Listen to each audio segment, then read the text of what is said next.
Not only do you need to be aware of what to do with your money, but it's also important to know what to avoid doing with your money when it comes to how you spend it, how you make it, and your whole mindset towards it and how you carry yourself with the money that you be making. So tap in, about to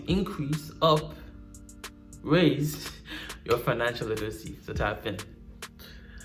It hit you like bad thing, looking like good girl. Told me you different, baby, no acting. Haven't you heard of karma? Haven't you heard it all? Bad thing. So wagwan bruv or bruvette, wherever you go on the World Wide Web. Welcome back to another installment of Edutainment. You already know what the going on. Subscribe to the mother effing channel. My goal on this channel is to improve your financial literacy. But also, if you struggle with an addiction, specifically weed, my goal is to also help you overcome that in a very quick time manner. So you'll be left. No. Stanley, we're having a little Leave me brain. alone, damn we're it. having a brainstorm session. Did I stutter? So you'll be left laughing, you'll be entertained, but you also learn something and that will add to your head top. You know what I'm saying? So today we have another financial literacy type of video for y'all. It's gonna be doing millionaire to be, because I'm a millionaire to be in the making, you know. It's positive affirmations, you know, the whole law of attraction. So millionaire to be reacts. Don't do these 5 things with your money. Because I'm all knowing, I'm probably not doing these 5 things. I'm just saying. We're about to educate ourselves and make our financial literacy more aware. So I find a lot of these financial literacy channels, they can be boring sometimes, but I'm just trying to add some more humor, some entertainment to the whole financial literacy industry, you know what I'm saying? But no long talk, let's get into it. Minority mindset, take it away, good sir.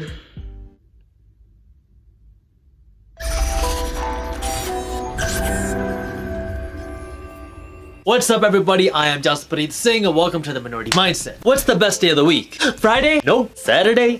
Close, but no. Hump day? No, it's payday. For some people, payday is every 2 weeks. For other people, it's every single day. And for some people, it's non-existent, but that's not what we're worrying about right now. You just got paid and now you have a pocket full of cash and you're ready to put it to good use. But people, please, I need you to listen to me on this one. Let's not do what the majority does. If you keep doing what the majority of people do, you're gonna end up like the majority of people, which is not how you want to end up. So here are 5 things you should not do. Y'all didn't peep that? You said most Americans, I guess most people, have less than $1,000 saved up in their savings account. And you know, obviously the whole inflation thing, and inflation is higher than the amount that the bank is giving you for holding your money in the account. But okay, you need at least $1,000, just minimum, just to have it saved up in there.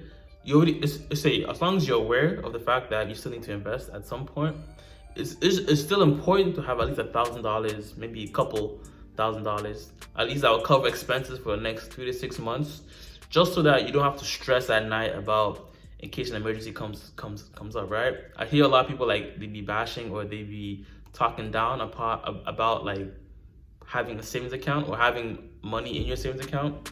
But yeah, obviously the inflation is gonna happen and you're not gonna get as much money with regards to, your money won't be worth as much like in maybe 4 or 5 years.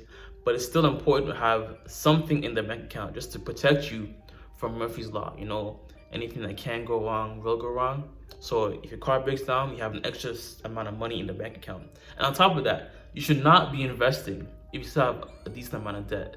If your debt is more, if the rate of your debt is more than what you could potentially be getting back with your investment, you should not be trying to, he who chases 2 rabbits catches none. Exactly. So if you already have debt that you're trying to, if the interest rate on the debt is higher, especially than whatever it is you're trying to invest in, just pay down all your debt first, then go and invest your shit. When you get paid. Number 1, don't be that person that Snapchats or puts their paycheck on Facebook every single time they get paid. Gotta let my people know that your boy just got paid. First of all, you're not fooling anybody. We all know that you're just holding a stack of singles with a $100 bill on top. How'd you know? It doesn't matter if you made $10 or $100,000. Once you tell everybody that you got paid, everybody suddenly wants to be your friend and help you spend that money. Yo, Justly, what up, bro? Yo, I was thinking, let's go out tonight, bro. Let's ball out. Let's show them how we do, you know what I'm saying? Bunty? Is that you, bro? Bro, I haven't talked to you since like 4th grade. How'd you get my number? People don't want to see you invest that money or save that money. That's boring. They want to see you put it to good use and they want to be a part of the fun. Don't be the majority. Everybody doesn't need to know. You know, I've never understood like just the whole like money call, or like when the money's calling and you have a stack of money in your hand. Thugging my boy. How many money change in me? Shit, 65, you heard me? What's your money on your shoes for? I mean, I walk to the money. Damn. You know what I'm saying? Money on my watch. I mean, time is money. Money on my phone. I mean, I talk to the money. Money on my chain. I mean, the money hang with me. Already. Money on my hat. That mean money on my mind. Money on my gray bandana. Yeah. That mean the money on my mind. Money on my Kool-Aid. That mean my money sweet. Oh yeah, G. What is on your shade, bro? Shades. I mean, I see the money. Yeah. I've never understood. I'm like, okay, so you have money. Okay. Now what? What am I supposed to do with this picture? What am I supposed to do with this video? Like, what is it doing for either one of us, really? One thing to have a $10,000, but it's another thing to owe $100,000 in like credit card debt or student loans, whatever it is. Just in general, that's why I don't effort Instagram no more. Like, nothing is really as it seems. I used to post more on Instagram, but like, I don't know, I felt like I was putting off a persona of what I wanted to be like, which I wasn't the life I was actually living. Cause like, at this one time, right, I talked about this in another video, like my homeless experience, but I didn't like, when I was owing $12,000 in credit card debt. So in order to pay that off quicker, I wasn't making enough money, right? So in order to pay it off quicker, I decided not to renew my lease. So I became homeless, quote unquote, intentionally, so that I could pay. So I started sleeping on my friends' couches here and there, so that I could pay the credit card bill quicker with a lesser amount of income. So if I had a bigger shovel or more income, maybe I wouldn't have done such drastic measures. But mans are still in school, so just in general, like you see that one picture or you see that one fire fit, but you don't really know what's going on in their life at that moment or moments leading up to it, right? It's just that one smiley picture, that one like cool picture, but like that's why I don't post my shit, bro. Like no one needs to really know how much money you're making per se, unless you're making a video talking about how much money you're making because you're making money off of that video, you know what I'm saying?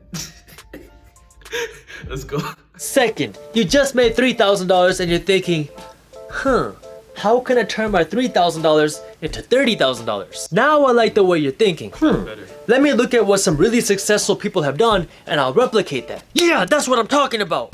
Well, Fred Smith, the founder of FedEx, needed $24,000 to keep his company alive. So he took his company's last $5,000 and he went to the blackjack table and he turned his $5,000 into $24,000 and now he's a billionaire.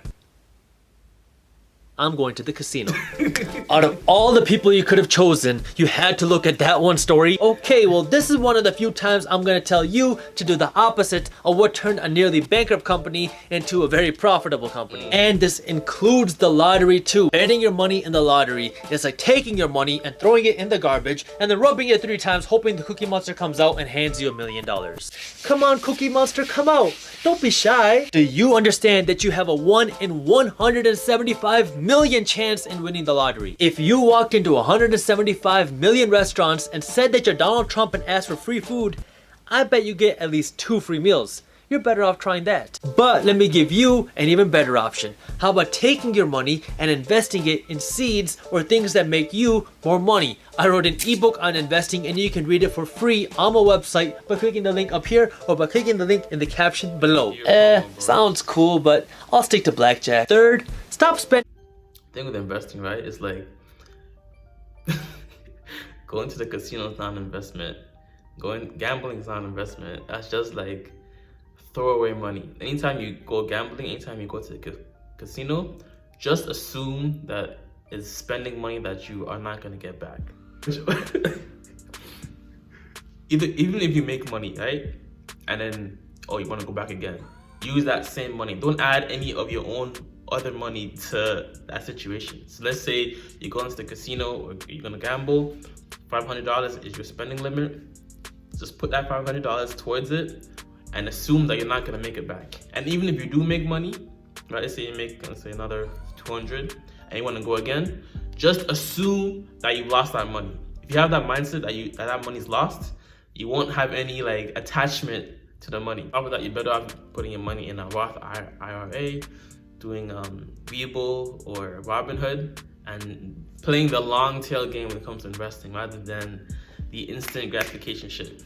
Spending your money on dumb things. Remember George who bought a $400 umbrella when he had no money, no income, and was in debt? Yeah, don't do that. There are things that you need, like food and a place to live. There are things that you want, like a new pair of jeans. And then there are dumb things like an overpriced umbrella that you're probably never gonna use. If you wanna buy dumb things, that's fine. Just make sure you can afford it first. Remember my rule of 5. If you can't buy 5 of them, you can't afford 1 of them. 4th, usually I've always heard of it as you can't buy it twice, you can't buy it once. If you can't buy it once, if you can't buy it twice, you can't afford it. But I guess 5 times is also an option. don't be a cliff spender. So when the majority of people get their paycheck, they start spending it as fast as possible, and then, oh crap, the money's gone. And then they have to wait until the next paycheck, and then, oh crap, the money's gone again. It looks like a cliff. You get money, and then it's time for some fine dining at Benihana's twice a day, and then your money's gone, and now you have to wait until the next paycheck, and then boom, you got your paycheck, and now back to Benihana's, and then your money's gone again. Open up an Excel spreadsheet and write your income on top, and then write all of your expenses below it. See where your money is going, and see where it should be going, and now compare the differences. If you don't know where your money is going, you can't do anything about it. It's time to close your eyes, take a deep breath, and smell the expensive expenses. Expensive expenses. It's time to look at the numbers. And the best app for that is the Every Dollar app. Once you have your income, right? It's essentially a zero budget app. So you have your income, and then you have maybe you're paying the tithes and offerings to the church. Then maybe you're doing donations. Then you're putting a certain amount, maybe at least maybe 20 or 30% in your savings account, and then your other expenses. But always pay yourself first. Pay yourself first, right? Put a certain amount into your savings account, and then put the money towards the fixed expenses that are guaranteed to have every month. And then if there's anything left over, then you put some towards your entertainment. Number 5, stop listening to salespeople. Look, I used to be a real estate salesperson. Us salespeople are paid on commission, so we want to make sure that you get the most expensive, the most suitable thing possible. Not only is this what we want, but we're trained to get you to close the deal. This doesn't mean salespeople are bad or evil. Everyone's just trying to make a living. What you need to do is know your number. So next time you go to the appliance store and you're looking at the $250 fridge that you can afford, and the salesperson comes up to you and says, hey, take a look at this $2,000 fridge that you can't afford, but all you have to do is pay us $200 down and then $70 a month for the next 5 years. I want you to turn around and look at the salesperson in his eyes and say, no. Then when they say, are you sure? I might be able to drop it down to $40 a month, and I'll throw in a free slushie machine if you buy it now. No. This is where it gets tough, but I need you to stay strong, my minority mindset family. Don't fall into that temptation. I know. Imagine you do that with like 5 other things. You do that with the refrigerator, you do that with the car, you do that with the bed, because I know beds can be financed too. You do that with your iPhone. That's like what? Now you have like 3 or 4 other places that your money is going to. That just pay it in cash, bro. Just pay it in cash, or bruv, wherever you are. Just pay it in cash and you'll be good. You don't have to have all these extra like payments from like maybe 2 years ago coming back at you. Just pay it in cash and you'll be good to go. Budget your money, pay yourself first, pay most things in cash for the most part, unless it's like a house or something like that, and you'll be good. Stop making impulse decisions. It's really important. Give it 24 hours and then come back to the situation and see if you still need that shit or still need that thing. But yeah, hopefully your financial literacy was increased a little bit watching this video. God bless, much love, peace and joy. Namaste. And always remember, if it doesn't feed you, do not water it. Whatever you're watching, whatever you're listening to, whatever you're eating, because our diet is more than just what we eat. It's everything that we consume. Remember as well, too much of any good thing is good for nothing. Alright, fam. Deuces.